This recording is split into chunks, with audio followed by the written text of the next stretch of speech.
என்ன good bad அக்லியில் அவருடைய பாடல்கள் யூஸ் பண்ணதுக்கு நாங்கள் இல்லைங்க கம்பெனியில் ரைட்ஸ் வாங்கிட்டோம்லாம் சொன்னாலும் இப்போ கோர்ட்டில் அவர் கேஸ் வந்து பார்த்தீங்கன்னா அவர் பக்கம் சாதனை. இதெல்லாம் ஒரு பேச்சு பொருளை எடுத்துக்கிட்டு அவன் நீங்கள் எடுக்கிறீங்களா எடுத்துகிட்டு இது இப்போ இதில் கூட ஒரு ஆடியோ ஃபங்க்ஷனில் கூட உங்களுக்கு வந்து கூலியில் வந்து அவங்க பாட்டை யூஸ் பண்ணியிருப்பாங்க.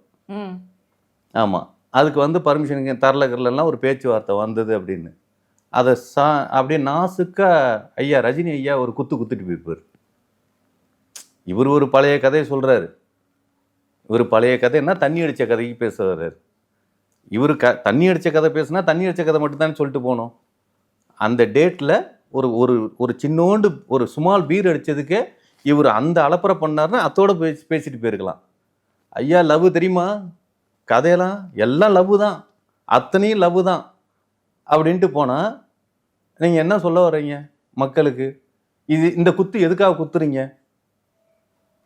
அங்கங்கே அவங்கவுங்களுக்கான ஈகோஸ், அவங்கவுங்களுக்கான